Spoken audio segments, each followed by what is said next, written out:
What is going on, baseball fans? Welcome to episode 13, the final 2020 season edition of This Week in Baseball, presented by Diamond Digest.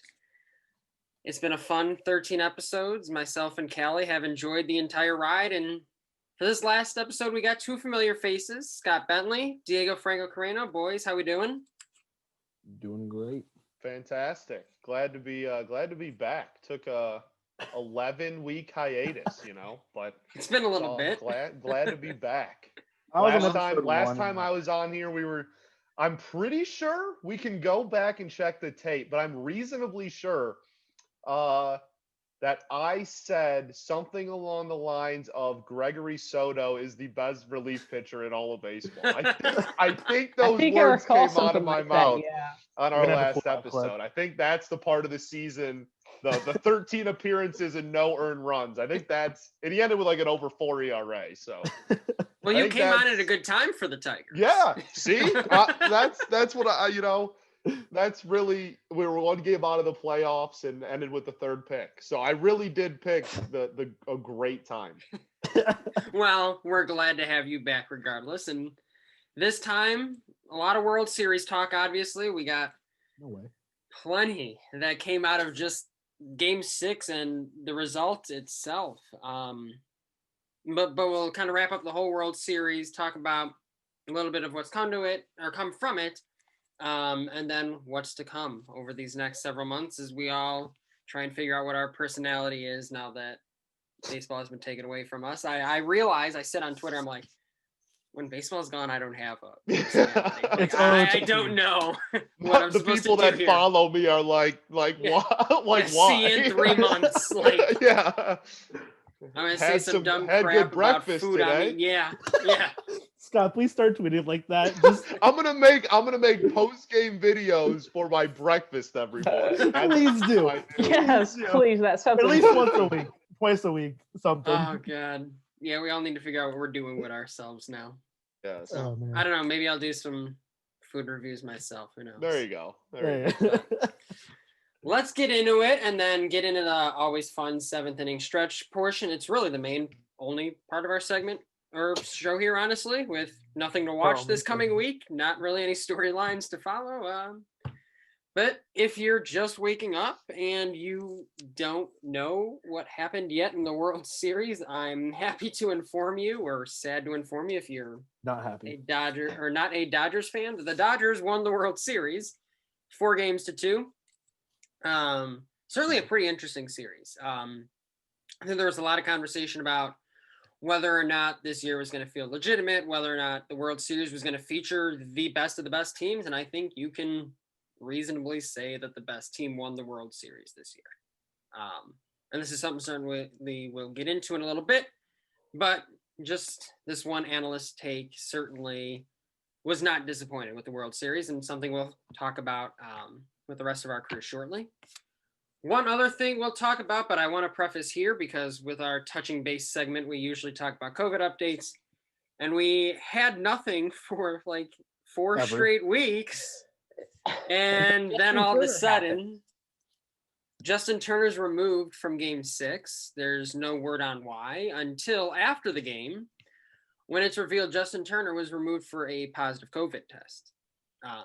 Justin Turner was also later seen on the field in what Manfred and the league described as a negligence of protocol and a refusal to comply, and was out taking pictures with the team, with the trophy, in what might sadly become a super spreader event of some sort. Now, all the Dodgers players did test negatively for COVID.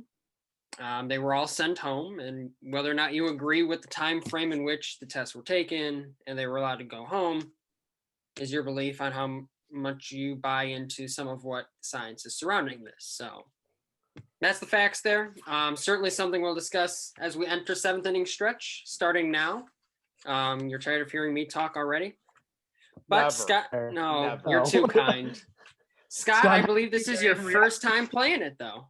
It is. It absolutely is. Yeah. This has not been. I mean, I listened to all of them, so I'm familiar. But the last time that I was on was pre was pre-seventh inning stretch era. So this is my first time playing, and I can't wait to dunk on Diego. Okay. I was gonna say, I'm Seems about to be a common theme. It really is. Like Callie, my first time with 7 inning stretch, Callie just obliterated me, came through for like no reason. I'm like, all Was it right, because that's that fine. Alec Mills had a more impressive no-hitter than That was the second one I did. Yeah. I did one Lucas before that, where Giolito? you just absolutely just like dunked on me for no reason. Diego's had a rough little stretch here, and Callie has certainly dominated every single episode of think I'm 7th 1 inning and 2. stretch that you haven't slept through. That's the one I won. And that's the one Diego won. So. But let's jump into it, and hopefully, Diego, this is a better start for you. We'll find out. I'm hoping for a point.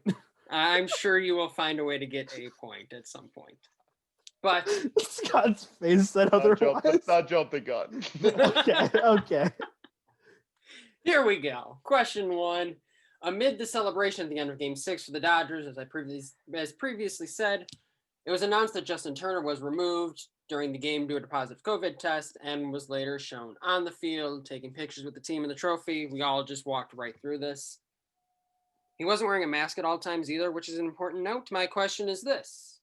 What do you make of the situation? Does Major League Baseball potentially have a problem on their hands? Who do I want to start with? We'll start with Callie. This is absolutely a problem on MLB's hands, and I think that it's something they need to take extremely seriously. If I were Rob Manfred, I would fine Justin Turner all his playoff and World Series bonuses, as well as a portion of his prorated salary from this year. I think you need to make a very hard line stance that this is not acceptable. We are taking this seriously. Turner did something very bad, and we are going to treat this like such. I think anything less would be extremely negligent, extremely lazy on their part. Scott, what you got? Obviously it's a huge problem. I think that Manfred absolutely can send a message, but I think that the more important problem is kind of a reflection period for Manfred. I think that there were a lot of rules and protocols in place that were just straight up not followed. Everybody knew that he tested positive, and nobody stopped him from going back onto the field. And yes, it is completely, I don't really care if I sound harsh. It's completely ignorant on his part to go back out on the field and do what he did. But that is not to say that it is any less of a problem of these, like I said, these rules and regulations that baseball put in place that, clearly, if they were put in place and just put in place without punishment, then that's a problem. And Callie's absolutely right. He should probably go in and punish them like crazy. But clearly something was wrong in the original,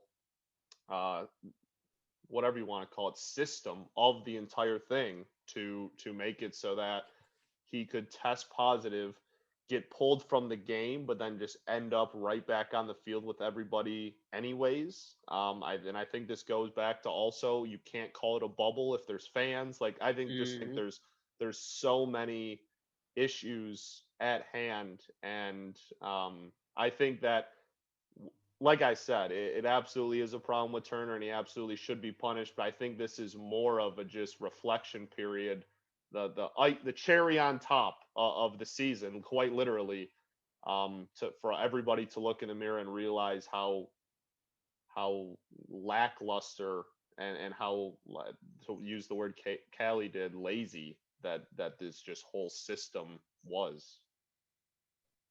Diego.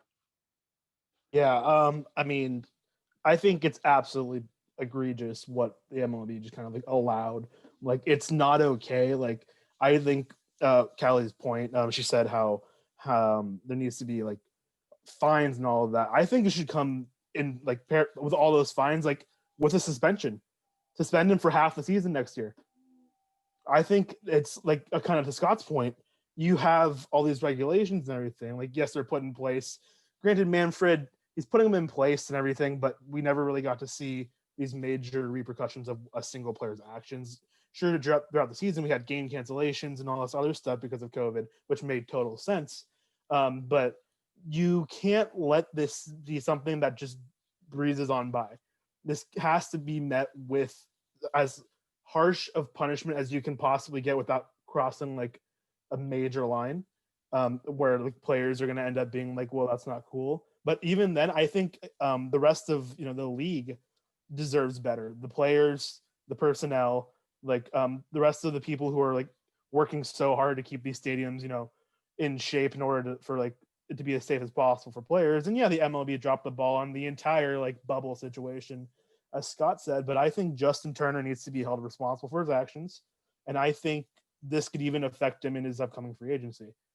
Like, I mean, who wants a guy who's going to blatantly ignore these health protocols during a worldwide pandemic on their team, leading their team to a potential, championship and all that? I wouldn't if I'm a GM and all that. But I think the league needs to come down hard on Turner, and he deserves every bit of any sort of punishment he gets. I think you got to think about this too, is that there's no guarantee that next year's 162 game season, everything's back to normal. Yeah. This could be a problem for Major League Baseball heading into next season, is working with protocols and understanding how they work. So Scott, to your point, being a reflection period, you got to figure out what you're going to do next season, because 162 games with full fans is far from guaranteed sitting here in October. Point's going to go to Diego for being as extreme as to suggest a half-season suspension for Justin Turner. I respect it. I thought about full season for a second. I'm like, don't mess with Diego, man. I'm telling you. Don't mess with him. That's a harsher punishment than I've ever seen Rob Manfred give. So for that, I'm willing to give you the point here. So congratulations Diego on the early lead. Than Manfred. Put it on a t-shirt. I'd buy it. Yes, you would. I fully believe that. Shout out Sports, by the way. Nice sweatshirt there. Go Sports. Yeah. Question 2. So this is the fun one that we really haven't talked about, but if you follow me on Twitter or follow Callie, I know, who was also super outspoken last night. Callie, you had a fun night. I wouldn't describe it as fun. Neither would I, and we had similar nights. Kevin Cash's decision to pull Blake Snell in Game 6 is obviously what we're talking about here. It was, widely scrutinized as a, quote, loss for analytics, or a, quote, overstepping of analytics, among other things that none were positive. Alex Rodriguez saying the Ivy Leaguers got an F yesterday. What would you have done if you were Kevin Cash? First of all, I want to see what everyone thinks. These are all analytically minded people. Did he make the right move? And or has analytics indeed overstepped? Callie, you've been biting your tongue for a while on this one. I'm going to let you go first. Absolutely. And have fun. Have that. I 100% In agree. a one-run game with a runner already on base, and with your team on the brink of elimination, as a manager, you need to be proactive, not reactive. Making a change was absolutely the right move, because Snell's velocity was dropping. His fastball in that inning was at 94 miles per hour compared to the first inning when he struck Betts out on a 98 mile per hour fastball. His curveball was at 78. His average curveball velocity over the season was in the 80s. His velocity was dropping, and there was no guarantee he was going to be as efficient against the top of the Dodgers lineup as he was previously. I don't think that going to Nick Anderson was the right move, but I do think making a change was important and the right thing. I would have rather gone with Diego Castillo, and here's why. I forget who tweeted this, but shout out to them. I'll probably look it up before we finish the podcast. In Snell's, which he defined as 5 innings pitched, 9+ Ks, 1 walk or less, and 1 earned run or less, pitchers who were throwing Snell's in the 5th inning had an ERA of 3.86. Diego Castillo has a career ERA of 3.06. It's not an amazing improvement, but in an elimination game, in the World Series, every marginal improvement is the equivalent to a mile of improvement. You need to take those margins wherever you can, and that's why I think that taking out Snell was the right move. I just think that cash went to the wrong guy. Diego.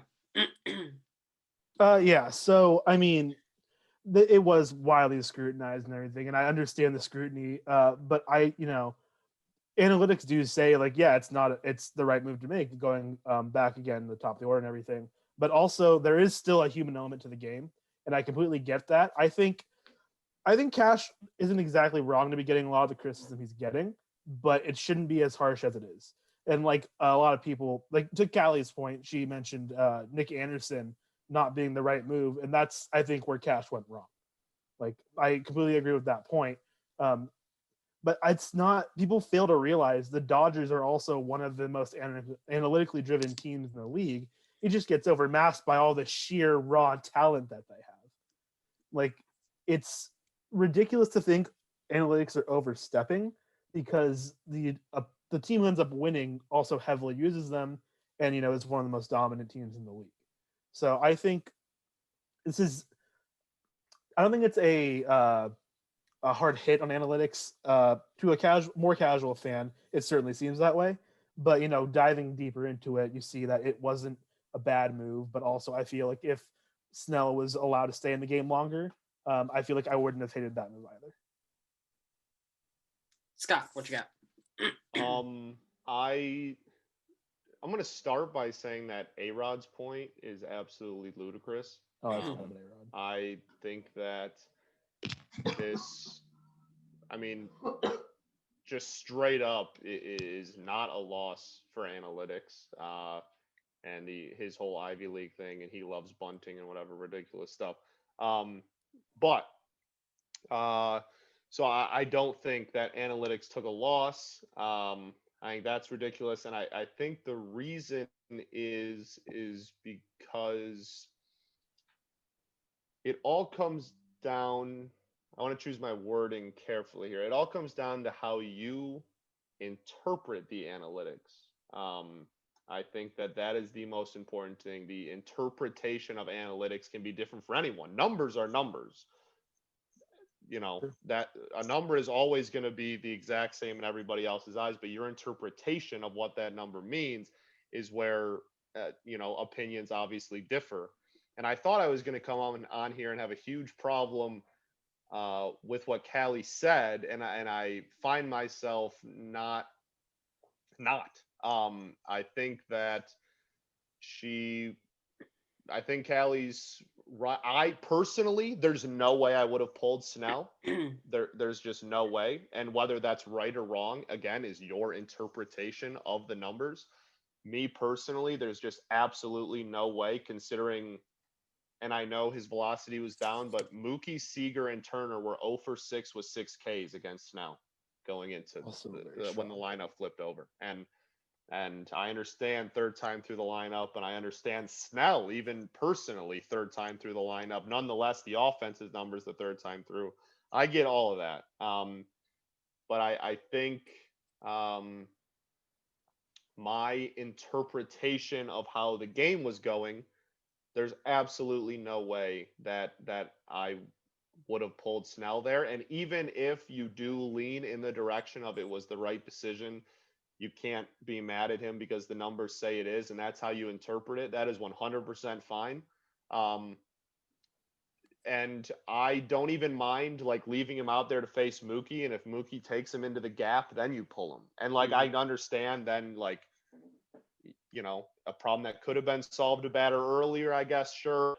That's, I think there's a middle ground here that is being very overlooked, that is very reasonable and not ridiculous to say. And I guess it, like I said, it all just comes back down to the interpretation of the game and the interpretation of the stats. And I personally, how I interpret the stats, looking across the board and interpreting how the game was played, I think that A-Rod's wrong because analytics actually disagree with what Cash did. and not in the sense of pulling him, but pulling him exactly what he did, pulling him for Nick Anderson. I think analytics disagree with that. Mm-hmm. So I think A-Rod's point is completely wrong, and it's not an F for Ivy Leaguers or whatever he said, because the Snell to Anderson decision is not what the Ivy Leaguers agree with. It's not what analytically inclined people agree with. It didn't make sense. Anderson had a horrible postseason. And even Mookie's personal matchup with the righty lefty stuff, like, just straight up to sum it all up, I guess I would say I disagree that I think he's wrong. I would have kept for at least one more better. And if Mookie takes me yard there, then I'll take that on the chin. But I'm gonna leave a game knowing that the dude that was absolutely shoving blew the game, and I didn't take him out,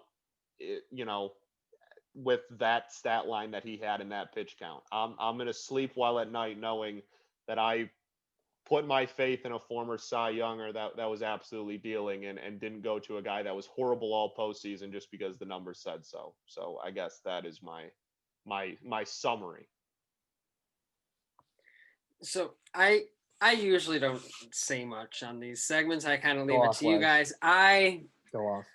Well, let's just address first of all, I would personally have left Snell in.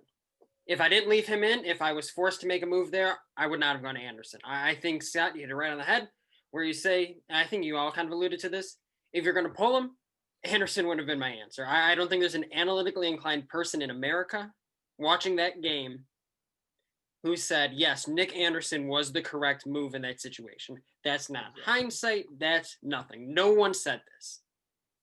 Like, let's be completely clear. There's not an analytics person in the world that thought Nick Anderson was the move there. Correct. That's you can disagree on whether or not, and I think it's going to be fair to disagree on whether or not to pull Snell. There's an argument to be made by someone like Ryan Sheriff, a guy who pitched like 9 innings in the regular season, was the right move to go over Anderson because he could have gotten a ground ball that could have gone his own play and immediately ended the inning. Right. Anderson's the last guy you really want to go to. Exactly. There is not a soul on this planet who thought Nick Anderson was the guy to go to. And you know what? If he would have gotten out of it, I would have sat and said I would have never put him in. I would have completely disagreed with that decision, no matter what anyone, no matter what the result. Watch my hot mic and watch me. You can literally watch me live go, what are they doing? You can literally see my immediate reaction on our YouTube page. We'll have someone clip in tweet that along with this. And you know what's important about that? Not only just clipping this and making sure that Scott is vindicated in what he says, but understanding that this was the same reaction across all of Twitter. What are they doing? What are they doing? What happened right there? To sit here, not all Twitter. I'm not even going to go on that yet. Callie, Diego, Scott, can we sit here and say that analytics, while a tool, cannot be the only thing you rely on in a baseball game? There is a human element to a baseball game naturally that needs to be relied on in some form or fashion. We can disagree on the amount. Can we agree that there's at least some form or fashion that there is a human element that needs to be factored in? Absolutely. And I would say I probably give more than the average person. All right. And that's fine. Yeah. And that is fine. But we can all sit here as analytically inclined people. You work for Diamond Digest. You sign up on the day one and say, I trust analytics to be part of my decision-making process. Absolutely. Uh-huh. We all just sat here and agreed, myself included, that analytics is not the be-all end-all in baseball. For sure. Right. Why the hell is it every time something goes wrong, the first person that is blamed is the analytics staff that put all the numbers together? Analytics is not a flow chart that you hold up and the manager's sitting here. Is pitcher in third inning or in third time through the order? On the left side, yes. Remove from game. No. Proceed as normal. That is not what analytics is. Analytics is not some larger term that you just, every situation is handled the exact same way. Correct. Analytics says Blake Snell has a 792 OPS third time through the order this year. It's 714 the second time through the order. It's in the 5s the first time through the order. You can draw whatever conclusion you want from that as a manager. Interpretation. Interpret it how you want. For sure.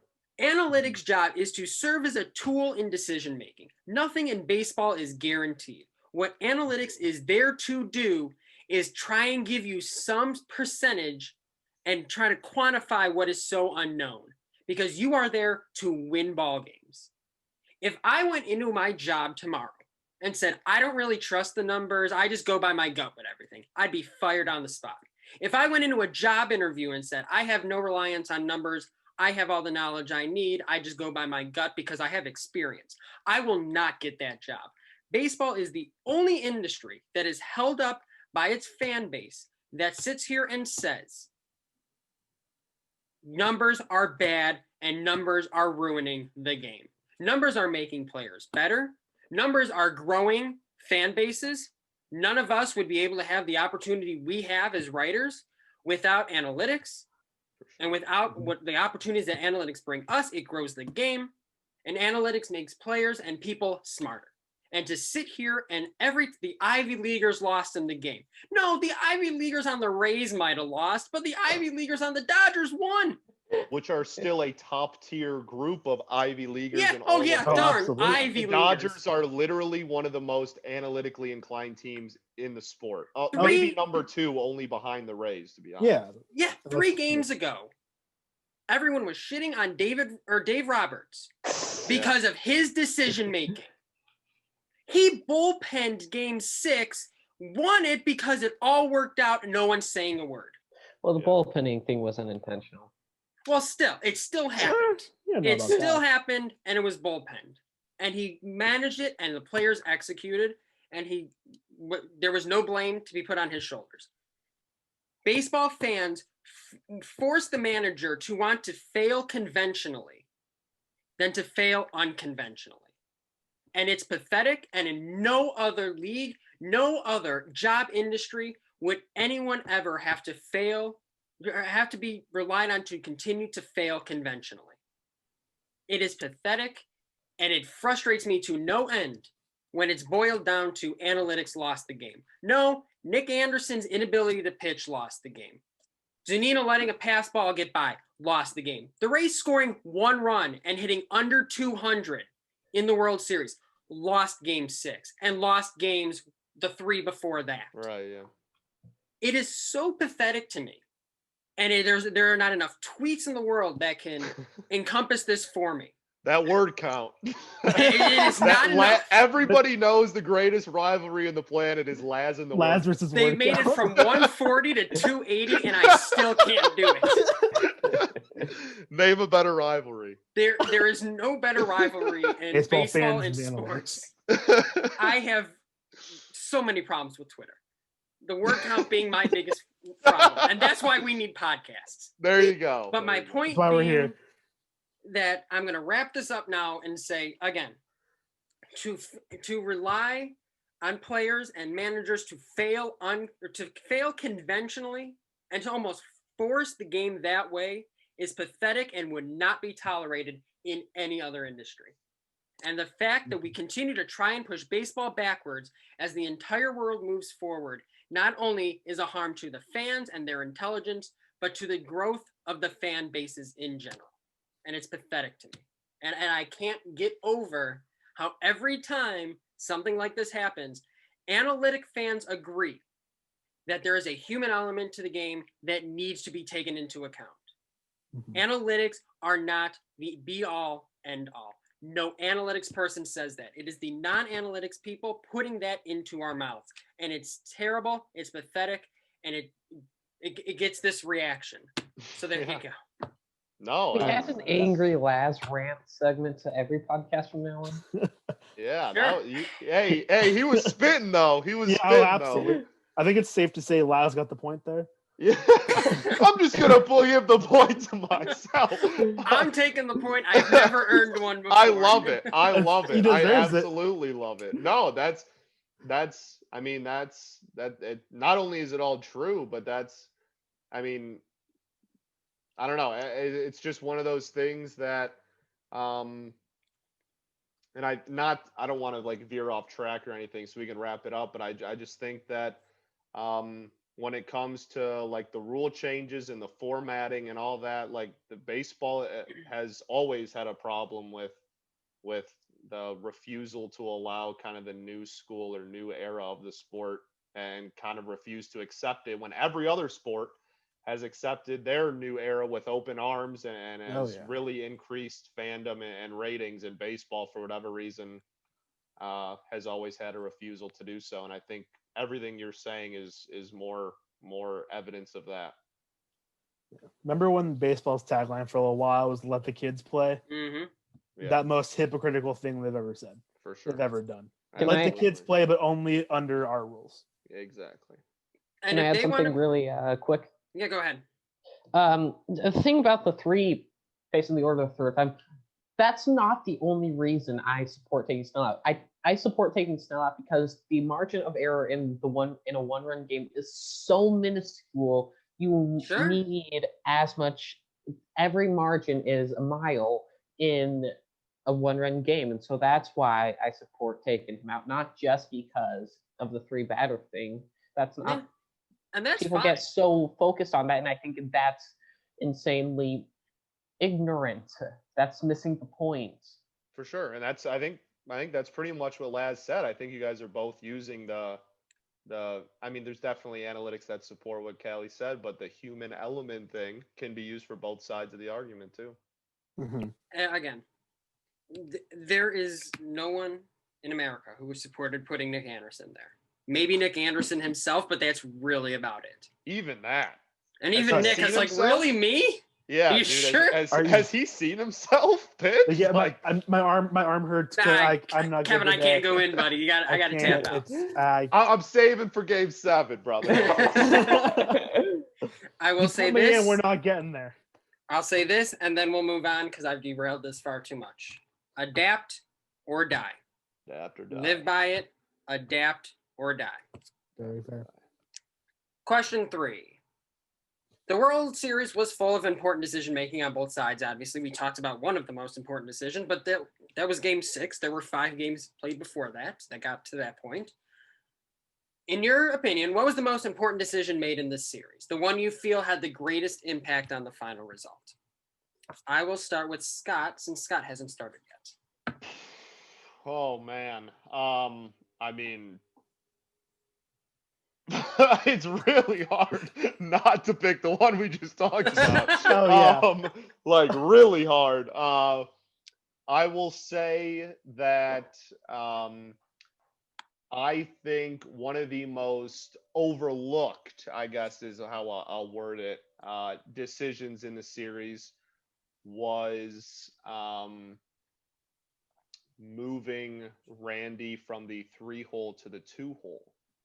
For the last couple of games. He was in the 3-hole most of the postseason and at the beginning of the World Series. And then the last couple of games actually was in the 2 spot, which going again into analytics, most analytics will tell you that your best hitter should bat 2.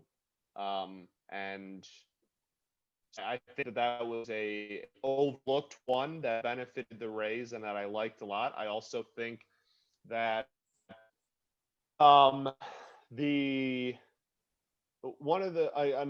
I'm just going to say interesting again, because I really find it hard to find any decision of greater impact than Snell for Anderson one. But another one that I think definitely had a big effect was the usage of G-Man Choi.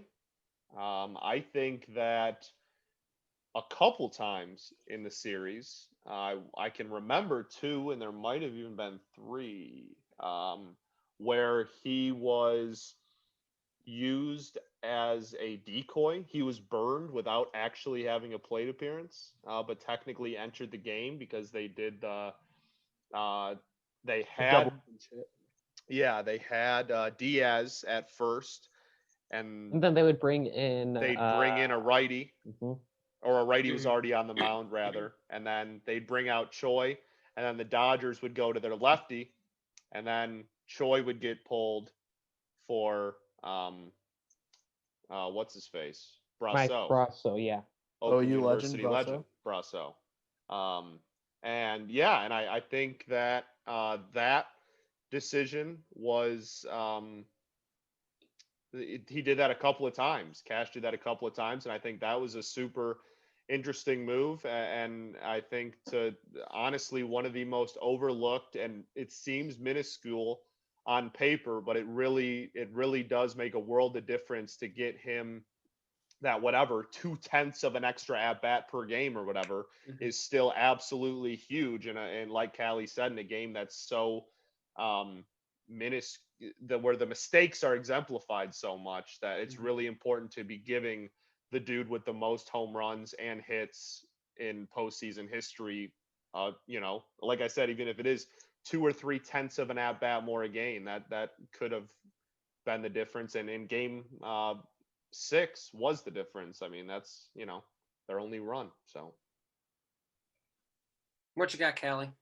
I think y'all know what I'm going to talk about. Go ahead. This series ends a game sooner if Dave Roberts has the foresight to have a lefty warming up at the end of game 4. You have two of the best lefty relievers from this season, in Victor Gonzalez and Jake McKee warming up, and with a lefty coming up, hitting right behind one of the most dangerous hitters in the game right now. Why wouldn't you have one warming up to get the platoon advantage against him? Valid. Great question. That's a fantastic question. Yeah, I don't have the answer for you. It ruins one of the. It probably prevents us from getting one of the greatest walk-offs in baseball history. But who cares? You're not watching a walk-off if you're the Dodgers. No, I agree. Fair point.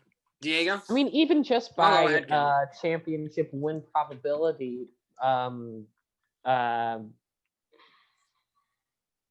Brett Phillips' hit is like in the top 10 for most championship win probability added. It's a fair argument. Yeah, ever. I'm pretty sure for championship win, I'm pretty sure it was number 1 all time. Yeah, I'm pretty sure it's at the top. That's pretty cool. That's pretty cool if you're Brett Phillips. Yeah. What you got, Diego? Swing ever. Oh yeah.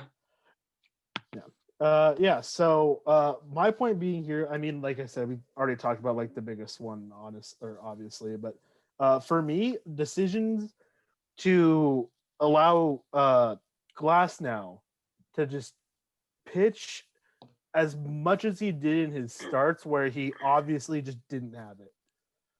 Like, I think those decisions were, I mean, it was hard to watch, especially a second start. Glasnow just clearly struggling like a lot in his first couple innings, and being so with the bullpen that the Rays have, you would think they'd be more than willing to use it. I don't remember exactly how the game before was. I think they had to use quite a bit of their bullpen, but either way, with the talent they have in that pen, granted it wasn't exactly, the Rays bullpen in like the playoffs. It wasn't, especially the World Series, it wasn't exactly, top tier of how it's been. But Glasnow, I mean, this kind of goes back to like the human element bit.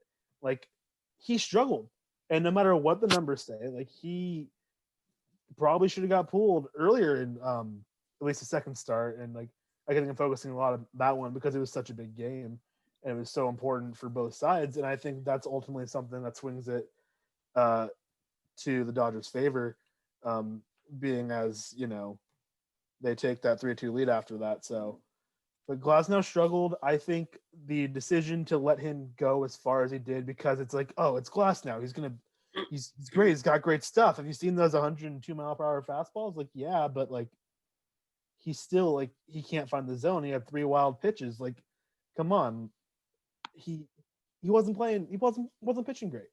Like, pull him when you need to. Oh, the freaking irony of Kevin Cash pulling starters too early, too late, whatever have you. Callie, I feel like you'd get mad at me if I didn't give you a point where you talked about Dave Roberts, so I'll give you the point here. Scott, as you can see, this is a very subjective system. Hey, it's all good. I wasn't gonna stand in the way of a Laz self-earned point. So That's fair. Oh God. All right, let's wrap this World Series talk up. I was kind of proud of this one. If you were to print a headline for this World Series based on how it turned out and the occurrences along the way, what would it read? If you were writing an article on this World Series and you were trying to sum it up in one headline, which you all have to do for your articles, what would you do?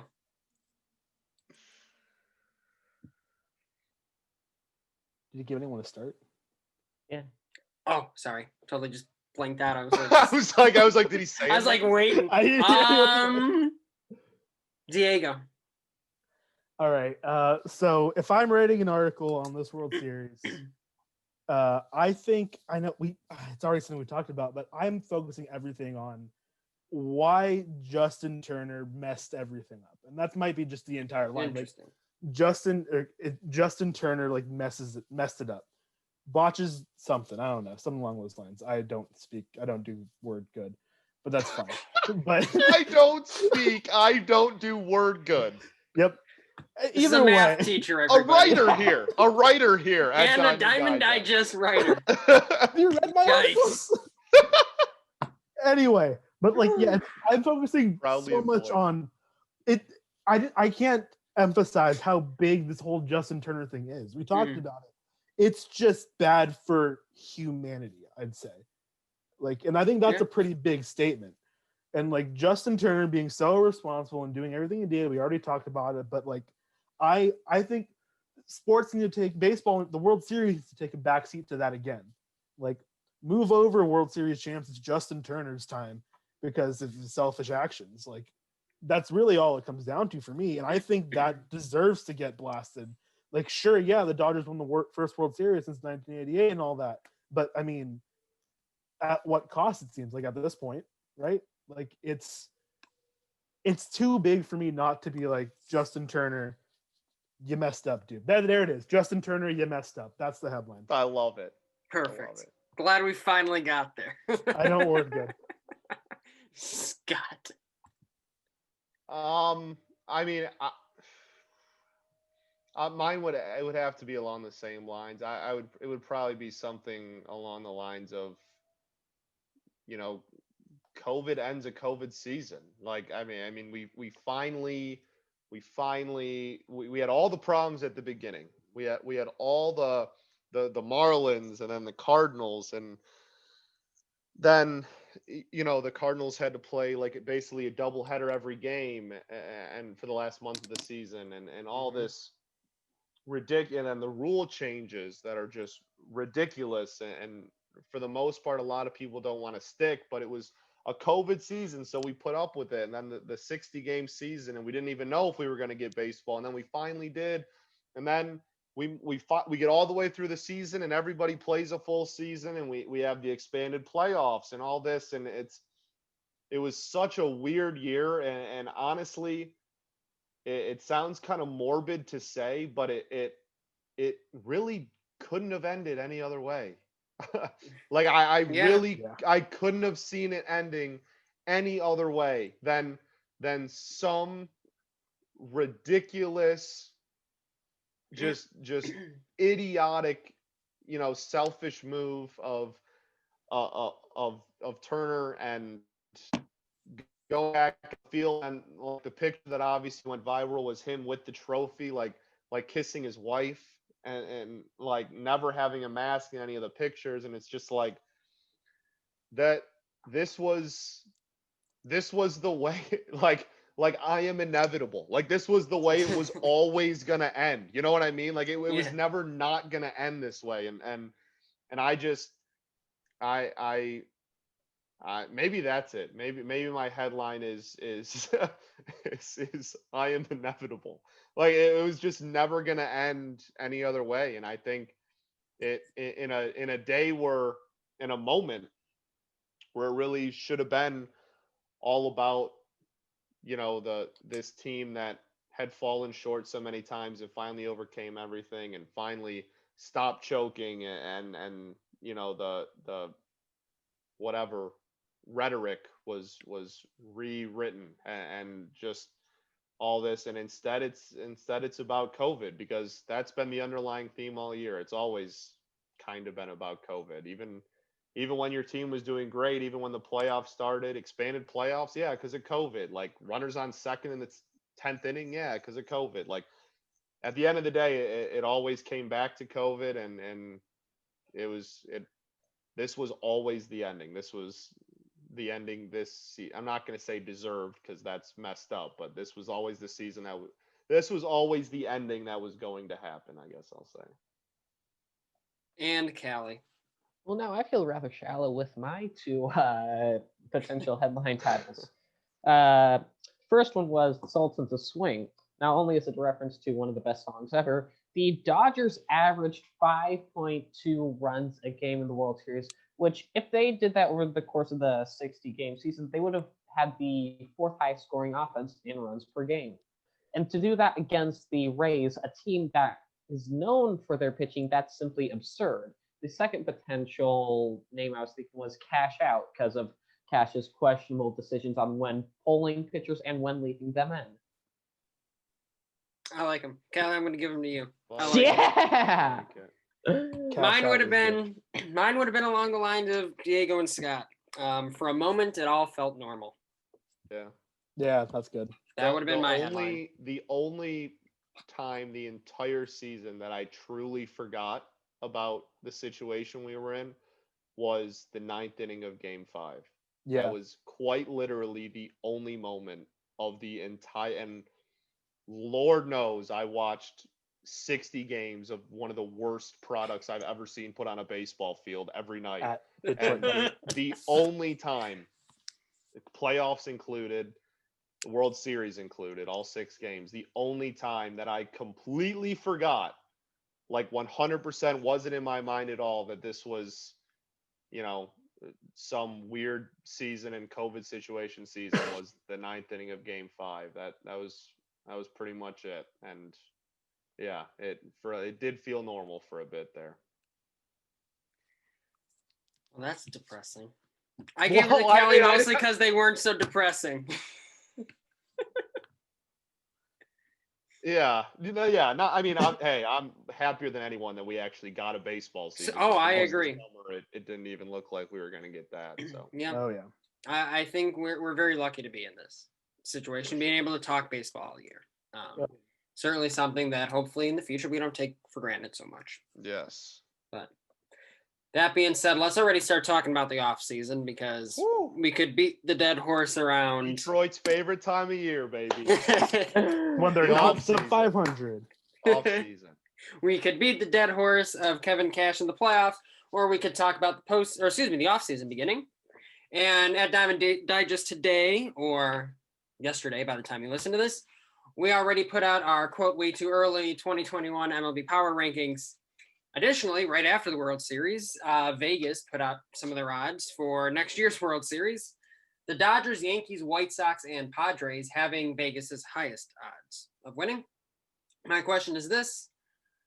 According to both our power rankings, which everybody should check out after listening to this, as well as Vegas odds, who do you think is currently getting overlooked in their quest for a championship this early on?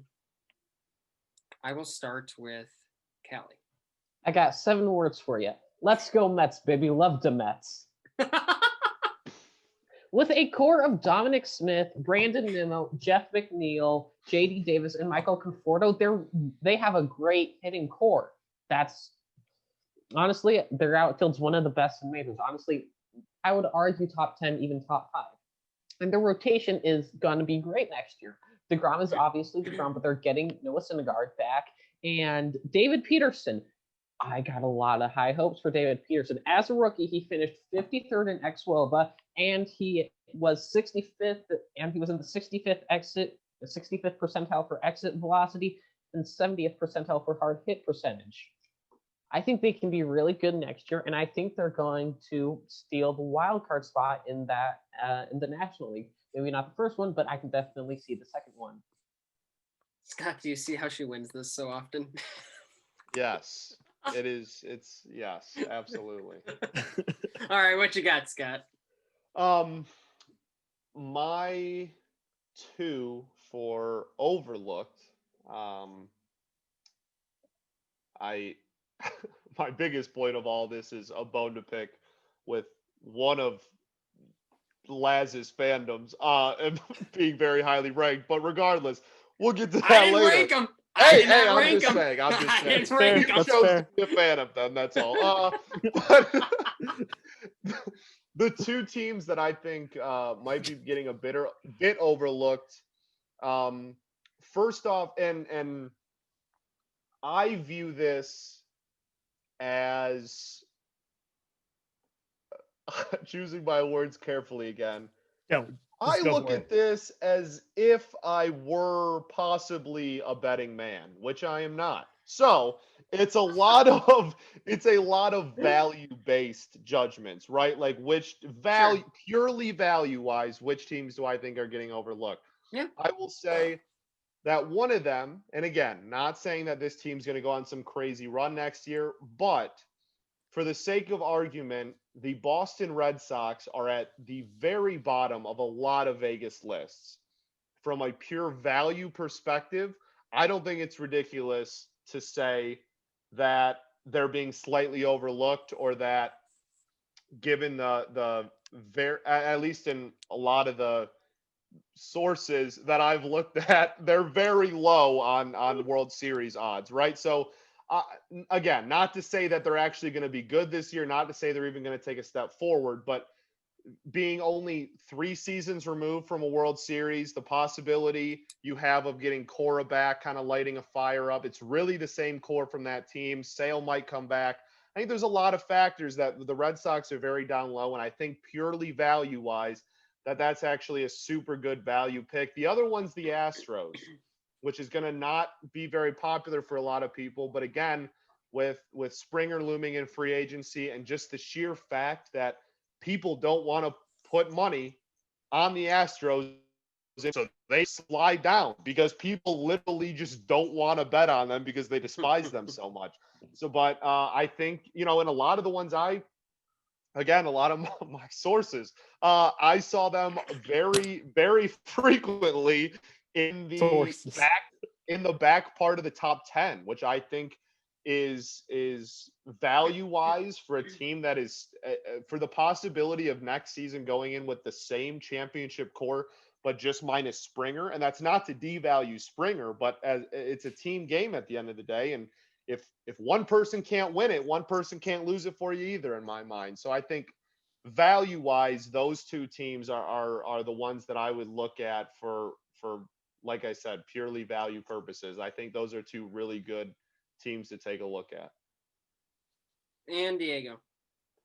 Yeah, so I came in with a completely different argument than the one I'm about to argue, because I thought for sure Callie was going to go with her A's, but apparently she doesn't have enough faith in them. So either way, my pick here is the Oakland A's, because the A's, they're out in Oakland. Like Oakland, let's be honest, Oakland Coliseum, not fantastic. The team on the field is the best part of that franchise because the stadium is nothing to look at.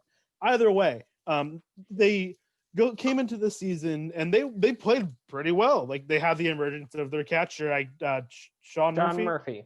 Yeah, Sean Murphy. So they had that happen, and Murphy looked pretty good all season, and they're gonna get Chapman back healthy next year, ready to go a full season. Hopefully it lasts throughout the whole season. And just, it's hard to overlook the fact that the A's have been a very good team over the last few seasons. And there's no reason they're going to be slowing down now. Maybe they'll decide to spend a little money, probably not, but maybe they will and get some more pitching in that rotation, maybe another bullpen arm or another piece in the field. But, we'll see what happens. But I think the A's are often overlooked purely because they're the Oakland A's, a lot of the time. Hey, do you have anything else negative to say about the Oakland A's? Yeah. Dude, if looks could kill, you'd be 6 feet under right now, man. I'm just wondering if you have any other blatant slander that you'd like to throw on the Oakland A's while we're I didn't look at the Vegas odds, and I just looked at where they were in the Diamond and Digest rankings, and I think just below the White Sox is perfectly fair. I did not expect them to win the wild card series. Yeah, I was ready to argue for a different team. Fair, given their history. I didn't think I was going to get. I also didn't want to take the A's from Callie because I thought for sure she was going to go for it. All right. Diego's going to get a point because he finally got his slaughter in. That came out of nowhere. And Callie, watch this back and look at the look on your face. It was phenomenal. Scott, you're going to get your first point, too, for that beautiful dance performance you put on around the point of the Vegas odds. I loved watching you dance around Twinkle the point Toes. there. Yeah, so Mr. Twinkle Toes gets his first 7th inning stretch point. I don't know what just happened here. I pulled out a reverse card. I was ready. I don't know what just happened. Question 6. Early on, we have seen options declined on both Corey Kluber of the Rangers and Colton Wong of the Cardinals. In the coming days, who else would you predict would have their option declined that you would like to see your team take a chance on? Callie, you can choose either one of your 2 teams. Well, I'll start with you too, Callie. I didn't go with John because they wouldn't provide any upgrade over a player on the Padres or A's. Instead, I went with Eduardo Rodriguez on the Red Sox. Rodriguez, he didn't this year due to health issues from COVID-19, and there is a chance that he's very infected next year, probably doesn't even play next year because of those health issues. Last I checked, he was just starting rehab. But he has a 3.94 career FIP, a career opponent exit velocity of 86.8, and he upped his ground ball rate in 2019. I think his ceiling is sky high for 2021, and I would really like to see the A's pick him up because their rotation, it's questionable. It's fair. Diego? Yeah, so for me, I think I got a couple guys in mind. They're both coming from the same team. The Nationals have already declined a few options, one being that of Adam Eaton. And for the Giants, the outfield has definitely been, how to put this nicely, terrible. Besides, How do I put this nicely? Nice. Super nice. Phenomenal. Yeah. It's about as nice as your Oakland A's segment. Keep going. Yeah, they need some help in that outfield with Yaz out there. I think Austin Slater is a really good, corner outfielder, but you need someone else out there. I think Adam Eaton would definitely provide something for the Giants, like whether that be just the leadership, the clubhouse, or the product in the field as well. Another national I think could provide some value to the Giants would be Anibal Sanchez, because Scott noted former Detroit Tiger Anibal Sanchez.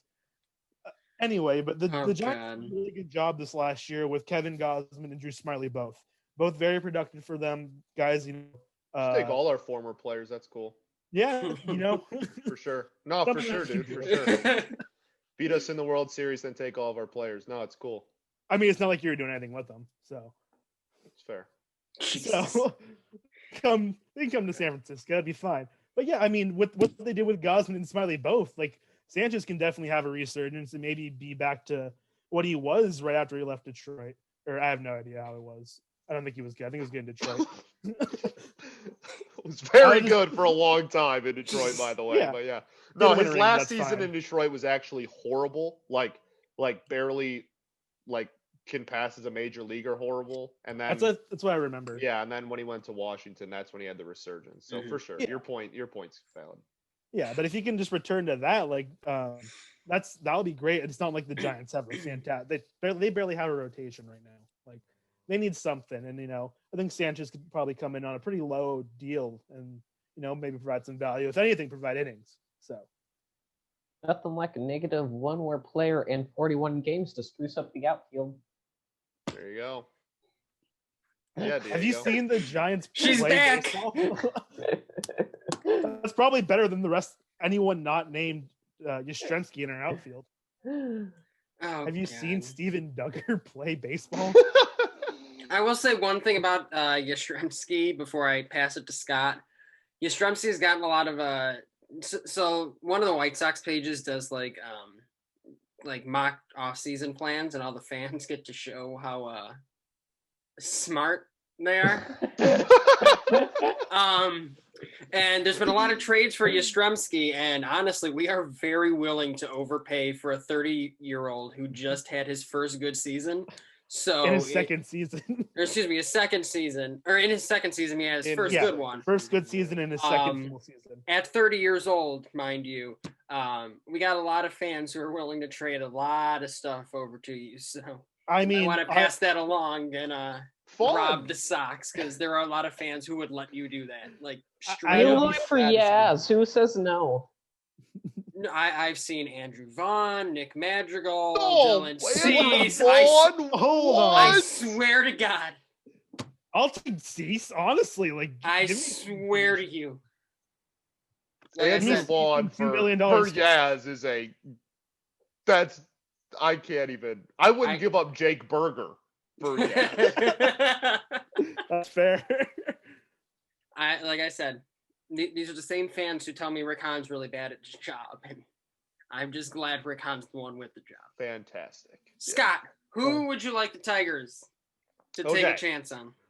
Mine, I mean, if I'm just gonna get like thrown with his stats in my face right after I say it, it's not gonna go well because he has not been good in a couple years. But I think that a really realistic and someone that we wouldn't have to overpay for, that I totally could see kind of a resurgence for in a very low stress and huge ballpark situation. There's almost no doubt in my mind that Chris Archer's team option is going to get declined, and I truly think that the Tigers should sign him. And that is not a joke. That is a rotation that all of the long-term pieces in it are either going to be rookie eligible next year or are not even in the majors yet. I don't think a single person outside of maybe Spencer Turnbull in that entire rotation is a long-term solution. And for a team that's rebuilding and a team that's going to see a lot of top pitching prospects come up next year and the year after, I think that Chris Archer would be a fantastic fit. I think he would work in well, especially fitting the role. We have guys that love to throw sliders and love to throw them for home runs. So really he'd fit right in.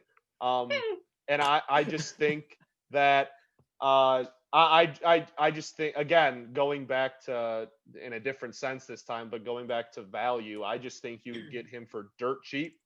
And I think that he's a guy that I wouldn't even mind signing him to a 2-year deal. Just get him, kind of have him work on his craft, redo his stuff. If he breaks out and returns to form, which I'm not expecting or saying will happen, but if by chance it does, then beautiful. You have an insanely good trade piece of a guy that's returned to form and has control for another year if you sign him to a 2-year deal. I think it truly could be a win-win for both. He would play in by far the biggest stadium in the majors. You know, I just think it would really be a really nice win-win. And if he does have a late resurgence, so we don't trade him, then when the contract's up, it's not like he's like 38. He's still relatively young. He can go back out there and retest the market a couple years later when the previous season wasn't a COVID season where people might not be getting paid contracts they deserve this offseason because, you know, no fans and revenue was way down because of no fans. I don't know. I just think it's really a match made in heaven for those two franchises. And I know it's not really a sexy pickup or a team, but given the Tigers' current position and what we are trying to accomplish, I think it's a really good move for both parties. I like that move a lot. It's someone I would actually be intrigued in the Sox taking a chance on trying to. Someone needs to eat innings. Someone needs to eat innings. For your combination of just solid analysis as well as self-deprecating humor with the Tigers, you're going to get your point there. Because I honestly really like a Chris Archer story. I know he's not going to make $11.5 million. I know they're not going to pick up that option. I don't think a rebuilding team should. But I could see someone like the Tigers getting him for $5 million, getting half of that as a rebuilding team. No rebuilding team should be paying him $11.5 million. He had a 3.75 FIP in 2018. He's not that far away from he's not that far away from success. He can easily have fantastic bounce back. Absolutely. So I like that pick a lot. And as we move to question 7, you're all tied at 2. So whoever has the best bold prediction that comes true, I'll have to give you the point later on. Les, you have 1. Hey, Les, you're at 1, bro. Yeah, I'm at 1.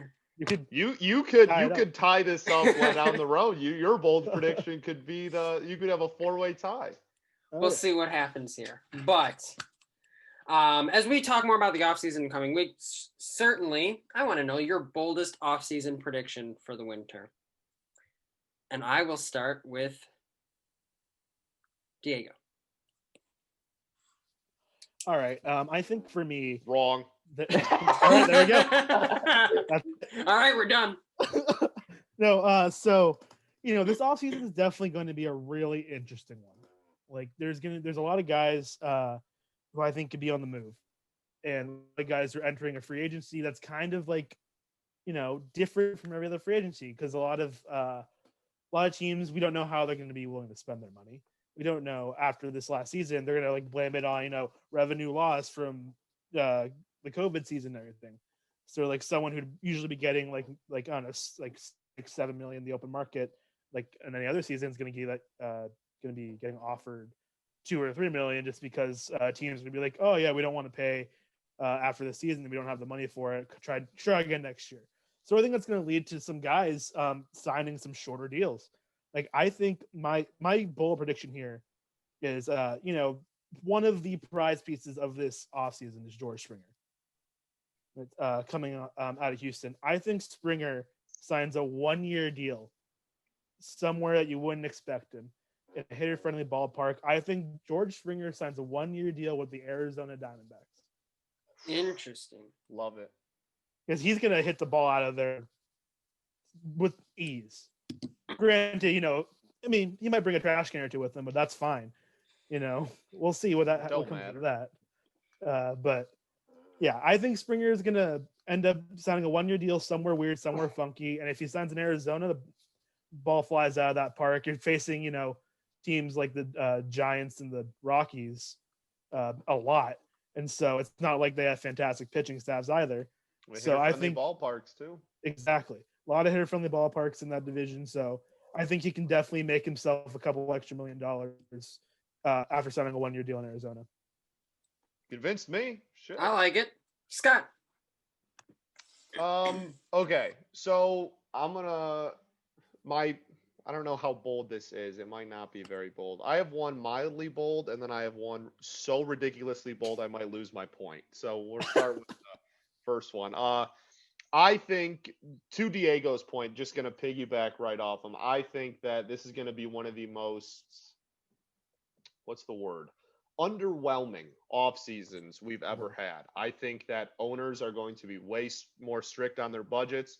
I think that general managers are going to be in constant fights with owners about how much money they're allowed to spend. And I think that I know I can't speak for a lot of other organizations, but I know the Tigers, for the first time ever, the general manager has to get every single move approved by the owner because of how tight budget is given the COVID season and how much money was not lost, but money that was projected that they didn't end up with given COVID.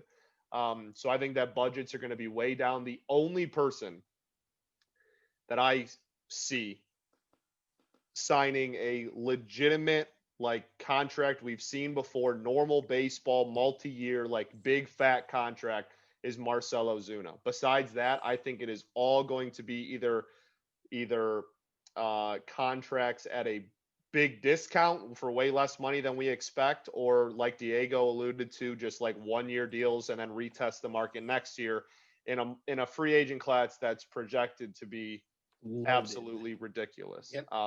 So I think that's my milder take, and then my fat take is that the Detroit Tigers are going to sign JT Realmuto. Everybody, I would like everybody to just wrap it up. Just say thanks for trying. I think that it is the identical situation that the 2004 Tigers were in when they signed Pudge. I think this is a 30-year-old catcher, a one of the best catchers of his generation, arguably. A team that is absolutely horrible, coming out of a rebuild, that has top-end pitching talent in the minors that's going to start coming up through the system. I think you lock down Realmuto to a 4-year contract, which totally just throws out my previous prediction, and I don't even care. Okay, you sign him to a fat 4-year deal. You have him to be these pitchers aren't going to be wondering who they're throwing to every day. It's set in stone every time they take the bump. They can start working at him from a young age. It is literally copy and paste the exact same situation we did with Pudge. We 119 loss team. We signed Pudge. We had Bonderman and Justin Verlander in the minors. They came up. We made a World Series in 06. It is copy and paste the exact same situation, and history will repeat itself. JT Realmuto, future Detroit Tiger. Are you calling Casey Mize the same as Justin Verlander? Both top 5 prospects that were 1-1 picks. I'm not saying Casey Mize is going to be Justin Verlander was 1-2 actually. Yeah. I'm not saying Mize is going to be the next Justin Verlander, but I'm saying we have 5 top 50 prospects. We have Mize, who's a top 5 prospect in baseball, Skubal, who's top 50, and Manning, who's top 20. We have undeniably 3 of the best pitching prospects in baseball who are all either about to be rookie eligible next year or right on the cusp of making the majors. And I just think especially with just how horrible our catching, we have undoubtedly, without a doubt in my mind, the worst catching situation in baseball over the last 3 years. There is not a single team that has had a ridiculously horrible product behind the plate the last 3 seasons. And I just think catcher is absolutely vital with all of these top pitching prospects coming up, and you might as well make a splash when probably the best one in the majors is available. I love that take. I rest my case. I love it. Callie? I got 2 for you. All right. I bet you Marcus Stroman ends up with a contract with a higher average annual value than Trevor Bauer. In this offseason, that's a good one.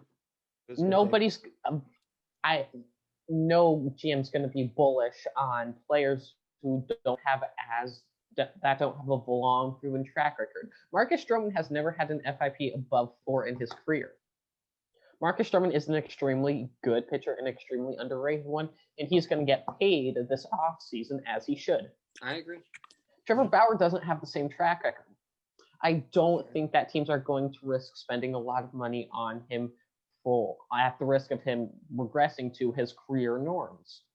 And I got a second one for you that I think is quite absurd, but I quite like. Not only is Liam Hendriks going to get a qualifying offer and become the highest paid player on the Oakland A's, he's going to have a 100-inning season next year and have a 4-WAR season. Assuming a full yes, assuming a full season. Assuming 162, yeah. Sure. Yes. I'll hold you to that one. I feel pretty confident about that one. Which one? Yes. Yes. Laz told me off air that his biggest prediction was that La Russa. We got to the end and there was no manager talk. I thought we were done. You know why? You know why? I just got added on Twitter in reply to a post. I don't know this person. Maybe Sox Twitter does. Dan Rowan. Oh no. WGN TV in Chicago. Yeah. I've heard the just name. Tweeted, don't be shocked at major Sox announcement this Thursday at noon. Yes, it is probably what and who you think it is. Good night, Chicago. Man. That's like that's 15 hours from now. So that's fun. Tony La Russa, future White Sox. Andrew, give him a 10-year contract. Laz, honestly, I would be remiss. Our viewers would be remiss if we didn't get a quick breakdown of your opinion about La Russa possibly being your next manager. This is Laz's breakout podcast. In all seriousness, I think it is actually important that a Sox fan talks about the possibility. Because we can talk about it all we want, but you're the one who knows what's going on. Yeah, Diego Sweatshirt says sports, bro. Okay, he doesn't know what he's talking about. We got to get your opinion. This is a baseball, right? I Yes. I This is a safe I want to place. take it from the funny route. I want to say, it's been a while for La Russa, and I wouldn't be surprised if he decides to run the pitcher out there hitting eighth because he forgets the DH is a thing in the American League. Yes. I want to say that, and I want to cry and pretend it's all okay.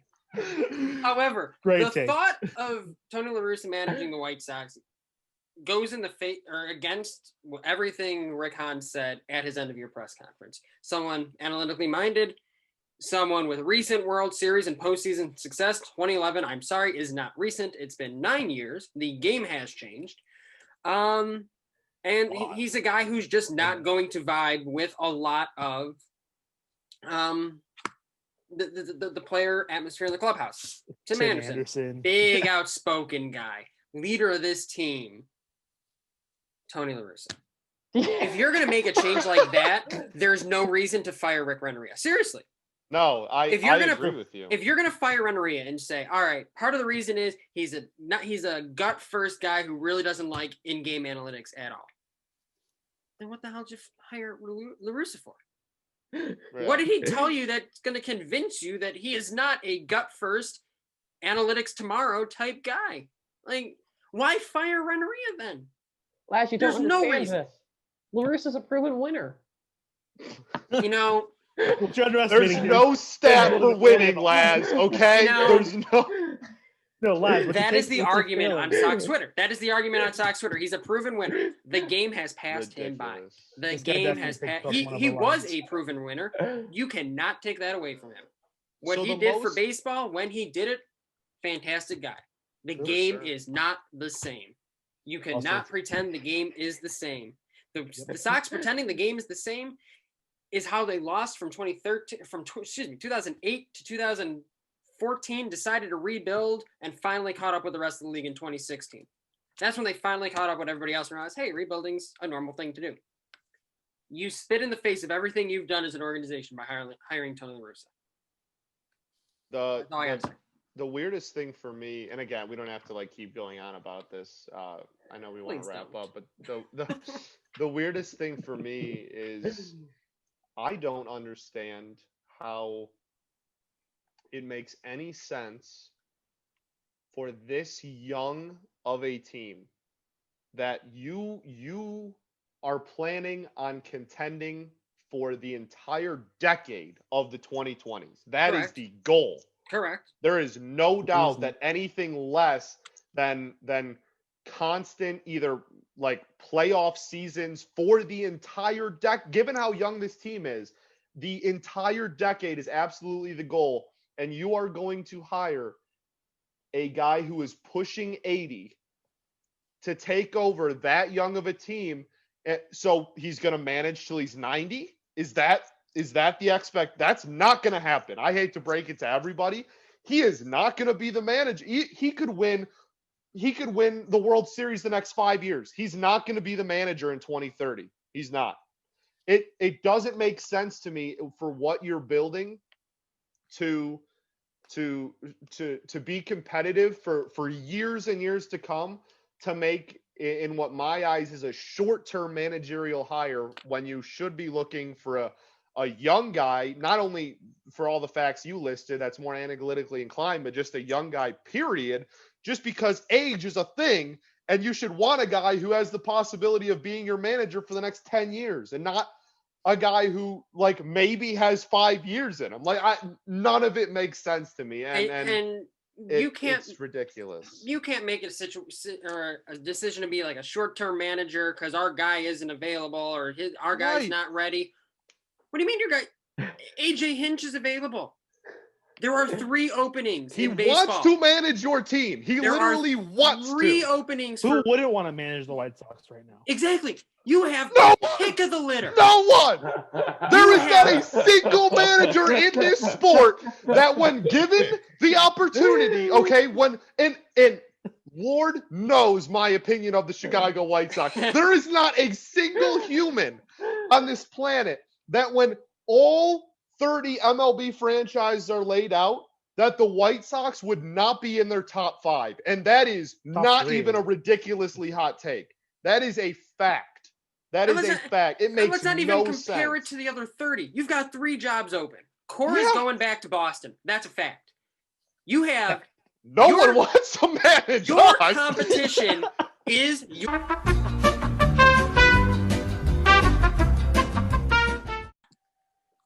All right, we're back. If you're watching this and you have no clue what just happened, this is clearly a very high quality production that I put together on my computer. Neither do we. I'm still trying to figure out what happened. It told me we were done recording. So we're going to start this again. Not the whole thing, obviously. We're going to start our conversation. Round 2. And hopefully soon end it because I don't like talking about Tony La Russa and the White Sox. I don't like talking about it, and I don't want to continue to do it. However, Scott was mid-yell about, the White Sox and the Tigers being the 2 open managerial spots. Scott, you may continue yelling. To all the fans listening, I apologize for my computer. And go. No, it's just it. To quote the great John Principe, the lack of fathom. Like, it is truly unfathomable. Like, I don't understand how you have one of the most attractive jobs, not only in all of baseball currently, but to be quite honest, one of the most attractive jobs that baseball has seen in the last decade. And that is not an exaggeration. And you can get pretty outside of like Cash and Roberts, not that you'd want Roberts anyway, but like outside of like perennial contenders that have their manager spot locked up for a while, you can have your pick of the litter. You can have literally anyone you want. And no one wants to manage the Detroit Tigers. No one. Literally 0 people want to manage this team. So bad, matter of fact, that we had to hire Ron Gardenhire because he was the only person, we interviewed one person, and it was Ron Gardenhire. Literally the only human being that would take the job, okay? That is your only competition, and oh, by the way, you play them 30 times a year. And because they're an interdivision rival. If you lose out on AJ Hinch to the Detroit Tigers, I will cry tears of liquid joy. But it would be one of the most egregious decisions. And this is coming from a person that, as analytically inclined as we all are, we fully know that a manager in baseball is not, like Laz said earlier, the end-all be-all. It's not quite, I would say, as big of a deal as maybe head coach in some other sports. But when I tell you that this would be one of the most embarrassing, egregious, and flat-out disturbing hires of my lifetime, I mean it. And you're only 22. And hey, my team hired Brad Ausmus. You gonna tell me I haven't seen some stuff? No, I'm saying that's how bad it would be. This is like an entire lifetime thing. Just absolute. I'm done. But like that, absolutely ridiculous. Like I'm mad for you, and I don't like you. Like, does that? You know what I mean? Like. Do you know how hard that is? You know how hard that is to do? Like I'm upset for Laz, and I despise the franchise he roots for. Like that's got to take a special kind of stupid. And I guess that's what I'll close it on. You want to know something that's kind of sad? Like Laz can make you real upset.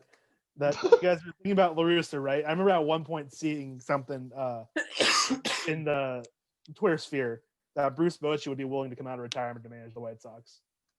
I'm telling you, bro. You're going to pick Tony La Russa. Everyone, and you're going to pick Tony. Well, I think honestly, have Bob Melvin. This is deserved. I have no more words. I don't know who my manager is going to be next year, and I'm happier than you are. I know I'm going to have Gabe Kaplan. I think I'm still happier than you are. We might have a Miguel Cabrera player coach, and I'd rather. Honestly. Oh my God. I got nothing. I don't even know how to transition off of this. I'm just kind of the transition god himself. I'm lost. I Hey, when Tony La Russa brings exists. back those great 80s White Sox jerseys, you can probably go buy a replica on Fanatics using our code. That's fair. Brilliant. Truly was brilliant. Callie is correct. We do have a Fanatics code because we've worked with Hot Mike, and Hot Mike and Fanatics are partnering together. Callie, thank you for getting us off this territory. Buy some White Sox. You can buy a La Russa jersey. Yeah, and you might be able to buy a White Sox La Russa jersey. I don't know. Do whatever you want with it. But if you're going to buy something from Fanatics, use our code. It'll be in the link description for this podcast, both on our website and wherever you're listening to this. Helps us out as a page.